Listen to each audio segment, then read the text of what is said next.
Greetings, I am Herbert Erpaderp, and today I'm going to assemble this plastic T-34 by Trumpeter. This is the first time I have built a Trumpeter kit, so I'm not entirely sure what to expect, but I'm hoping it's good.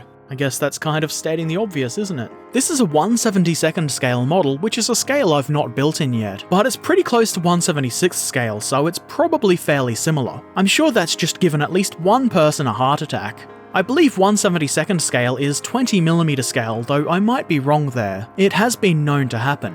Anyway, the scale discussion is a topic for another time and another video. Looking at the box, we can see a nice picture of this tank, and I do like that it lists the dimensions of the model. It's 168mm long, 62.6mm wide, and 57.9mm high. It also says there are 92 parts on 5 sprues plus tracks. On the back of the box we have nothing. Absolutely nothing. Inside the box we get this instruction booklet. The diagrams are easy to understand and are clearly labelled with all the parts on the sprues having identifying numbers, which you would expect. There are quite a few steps to this assembly, making for a few pages. These are actually stapled together, which I like a lot more than the instructions that are just one sheet that folds out to occupy your entire desk. The back page is a painting and marking guide using Mr. Hobby paints, which I have never had the pleasure of using. In fact, I don't think I have ever even seen them in a hobby shop. You'll be pleased to know that the instruction booklet is not all that comes in this box. We also get a bunch of sprues, all of which are in their own little bags that come inside this much bigger bag. I'm not generally a fan of excessive packaging, but I like that the bags prevent pieces from being lost if they do happen to come off the sprue.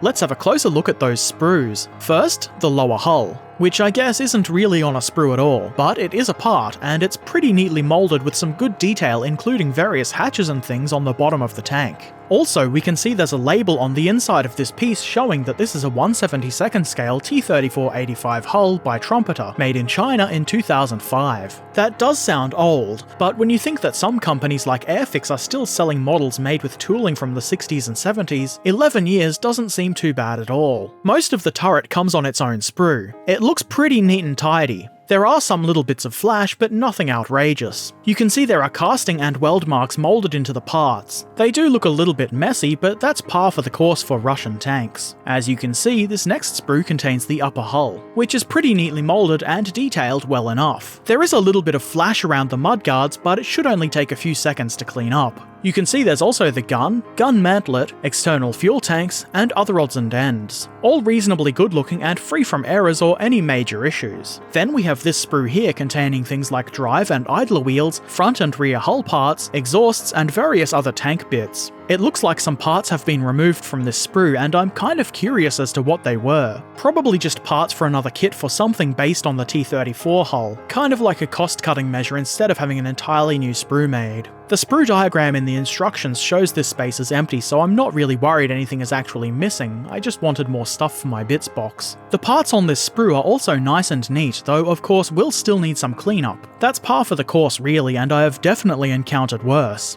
I'm looking at you, Airfix. The final sprues are 2 of these wheel sprues. These make 5 wheels each, so 1 sprue for each side of the tank. Not a whole lot to say about these. They do look quite wheelie, and that's what we want. Also included in the bag with these sprues is a little piece of string, which is intended to be made into towing cables. I'm not sure how well it'll work, we'll see. For a kit in this scale and price range, I'm not surprised to see the dreaded rubber band tracks included in this kit. Not my favourite thing by any stretch of the imagination, but they are reasonably well detailed, and apparently these ones can be bonded with plastic glue, at least according to the instructions. And finally, there is this decal sheet which comes in its own protective bag, which I think is a good idea. You probably can't see it very well, but I'm leaving these in the bag until I'm ready to use them. It doesn't look like there are a lot of marking options on this sheet. Fortunately, I do have quite a few different Soviet decals in my collection that I could use for this tank. Enough looking at bits, it's now time to get started. The instructions suggest assembling all of the road wheels and drive sprockets first, so that's what I did. I start by cleaning the mold lines off the outsides of the road wheels. I wasn't entirely sure if I should just shave them down smooth because there's a bit of detail in the gaps in the rubber tyre, but I figured it would look better and more like it's actually being used if I smoothed it down quite a bit rather than just leaving all that flash in the centre. It doesn't look perfect, but the wheels aren't the centrepiece of the model and will largely be hidden by the tracks. And and could be further hidden by mud if need be. You might find the axle part of the outer wheels needs to be trimmed down a little bit before it will fit through the hole in the inner wheel, but that's not too hard. I add glue between the two wheel parts and press them together. I give them a bit of a twist to help spread the glue around, and then I line up the holes in the wheel. I doubt that's absolutely essential to do. Being a Russian tank, I don't think they would be neatly in line, but I wanted to do that for reasons. The drive sprockets go together in a similar manner. Clean the parts and glue them together like so. These parts are keyed to ensure a correct fit.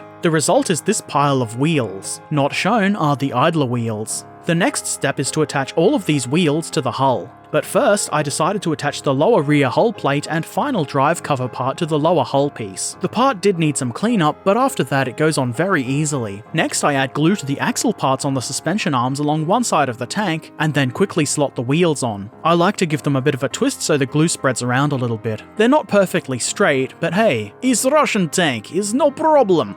They're not absurdly wonky looking anyway. Next comes the idler wheel. This is a single piece, so it didn't need anything other than a little bit of a cleanup before being glued on. Now we just need the drive sprocket, but before we can add that, the ends of the final drives need to be attached. These are keyed and there is a different part for each side, so make sure you've got the correct one before adding glue. They are easy to attach if you don't put them on the wrong side. With these added, we can now glue the drive sprockets on. This is pretty easy, not really a whole lot to say about this. Now with all the wheels in place, the lower hull is almost done, though we do need to attach these towing shackle things. It's not especially hard, though these parts are quite tiny and were fiddly to remove the mold lines from. Glue them on with the dangly bits towards the bottom of the tank. Tweezers are highly recommended for this. The mounting holes are a bit big and the parts don't fit so tightly, so they don't automatically go on straight. This is easy enough to fix by simply nudging the part with your fingers. Now, besides the tracks, the lower hull is complete. Next, the instructions suggest we begin adding details to the upper hull, but because I'm such a rebel, I decided to glue the upper and lower hull parts together now before I add the details. I did this because I figured it would reduce the chance of breaking smaller detailed parts off while trying to hold the two hull halves together. I hope this doesn't cause any issues later, but I looked through the instructions and didn't see any potential issues. The fit isn't too bad, though I did have to apply pressure to the front of the tank to try and minimize the gap in the front of the upper hull. There is still a bit of a gap there, but it can easily be filled with green stuff or another kind of putty. You can see the upper and lower hull parts do have a bit of a gap in the sides where they don't quite join perfectly. Fortunately, this doesn't impact the appearance of the tank unless you look at it from a low angle. The tracks will also help to hide this once they're installed. I then begin attaching the details to the hull, starting with these tow hook things. Again, I used tweezers because they're small fiddly parts and I have fat fingers. This time the dangly bit goes on the upper side. There is a bit of a gap left here because the mounting holes are a little bit big, but they look okay. Good strong Soviet construction.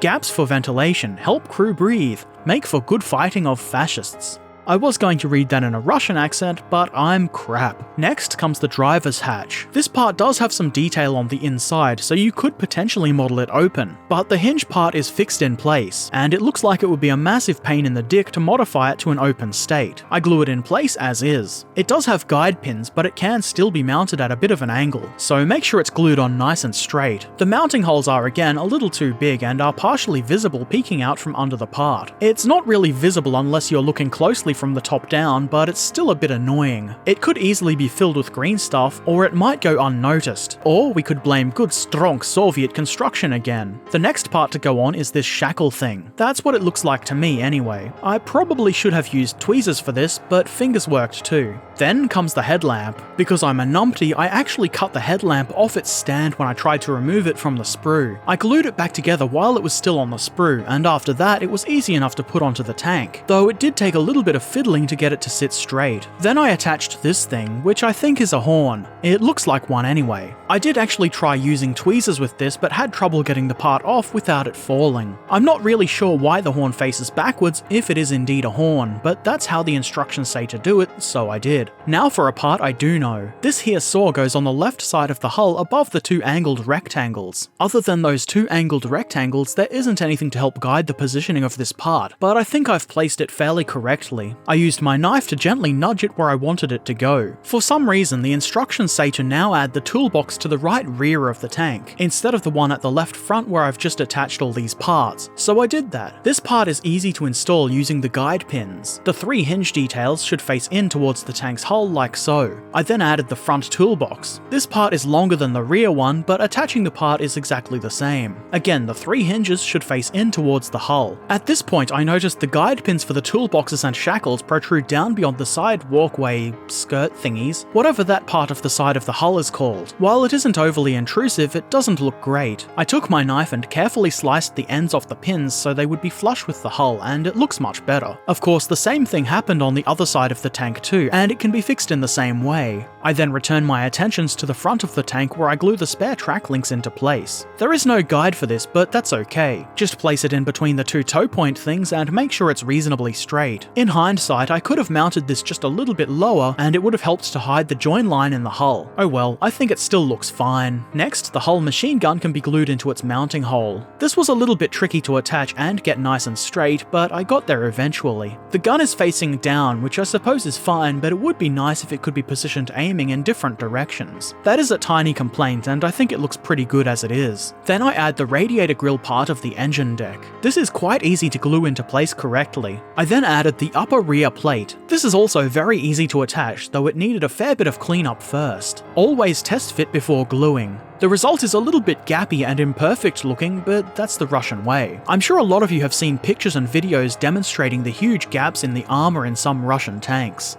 The next step was to make 3 fuel drums. They did need a fair bit of cleanup before the parts could be glued together, but it's pretty easily done. I tried to get the handles on each end of the barrel to be aligned the same way as each other, but I doubt it's something that would really be noticeable. I then glue the barrels to the side of the tank. One goes on the left side and the other 2 go on the right. These barrels have a rectangular protrusion on them. I put this towards the bottom when gluing them into place, so it's not visible from the top. I'm not entirely sure if that's correct. Probably not, but I liked the way that looked better. You could leave these fuel barrels off as they aren't a permanent part of the tank, but then you'd have to fill in the mounting holes or come up with some empty brackets or something. Way too much work for me. Plus I like the way the barrels look. We do have to make a couple more barrels for the rear, but first I added the exhausts. I figured adding these before the rear barrels would be much less annoying and fiddly. The parts go into place easily, not much to say about it. I then make the 2 barrels for the rear of the tank, which go together much the same way as the other barrels. They glue onto the hull pretty easily. There are 2 pins to help guide this part into place. One is rectangular and the other is round. This makes it simple to position these the correct way up.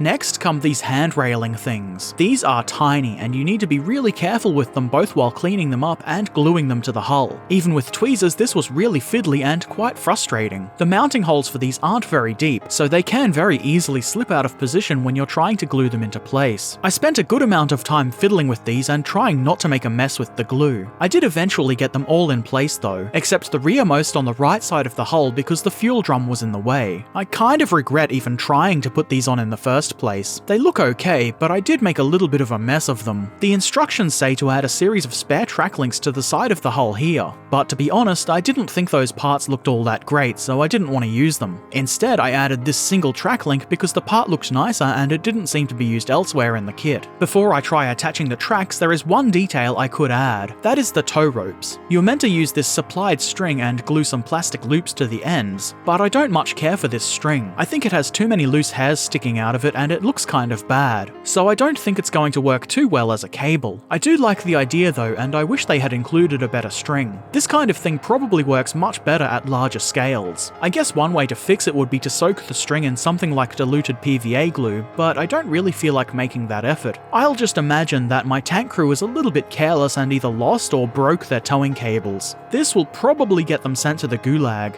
I then added the tracks. It says to add these later, but I'm doing it now, just to get the painful part over and done with. The instructions say these tracks can be glued with regular plastic cement, so I decided to try that out. As I suspected they would, they came apart when I applied tension to the track. It worked a lot better when I glued the tracks directly to the wheels though. Being a numpty and all, I neglected to properly film this. The reason for this is mostly because it was quite an annoying thing to do and I kind of forgot about the camera's existence. These tracks were very annoying to put on. If they were a person, I would would be deliberately rude to them and not laugh at any of their jokes. Moving on to the turret. The two halves of this are really easy to glue together. There is a little bit of a line around where the parts join. This kind of represents the weld seam on the turret, but it might need a little bit of cleanup after the glue is set. I then glue on the mantlet. This is also quite easy. The opening for the coaxial machine gun should be on the tank's left. Then this part that goes at the top of the mantlet, whatever it's called, can be glued in. There are guide pins for this, but you might still need to nudge it around a bit so it sits straight.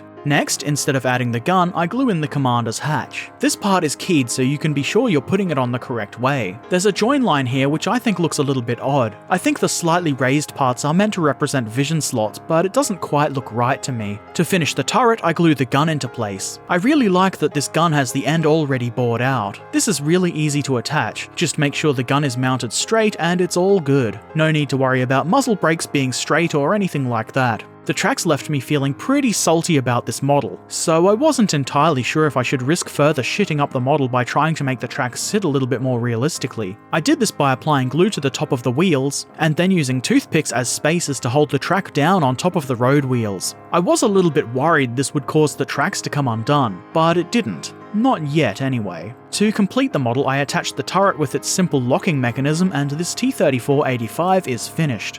I am pretty happy with how this model has turned out, and compared to offerings from the likes of airfix in the same price range, it's really quite good. I have to admit the tracks did leave me feeling pretty negatively about this model, but now, a few days later, I'm looking at it and it isn't that bad. It's not perfect by any stretch of the imagination, but it's really not a bad little tank. There are of course some imperfections, but I like to explain them away by saying it's a Russian tank and it would never have been perfect anyway. It looks how a T-34-85 should, and I think it's going to look decent when I do eventually paint it. As I was building it, the colour of the plastic kept making me think of a winter whitewash, so I think I might paint it that way. The only thing that really bothered me about this kit was the tracks. I don't think that will be a surprise to anyone. They left me feeling pretty salty. If you look closely, you can see they don't exactly completely join together. There are gaps in the bottom run of the tracks on both sides. The instructions were right in that you can use plastic cement on these tracks, but it won't join the tracks themselves together. It does work to melt the road wheels to the tracks though. It's a bit dodgy and I think they could be pulled off easily, but it works well enough for now. Other than those tracks and the very fiddly hand railings on the hull, this model was very quick and easy to put together. This is the first Trumpeter model I've built, and it won't be the last. I do actually already have a kit in 1/35th scale by Trumpeter, but I will likely buy more in future in both scales. So what do you think? Have you ever built a model by Trumpeter? If so, what was it? And do you have any specific kits that you would recommend? Let me know in the comments section below. And if you have any other comments, questions or suggestions, they can go in the comments section too. I hope this video has been helpful or interesting for you. If you like it, go ahead and click the thumbs up button. Thumbs down if you didn't.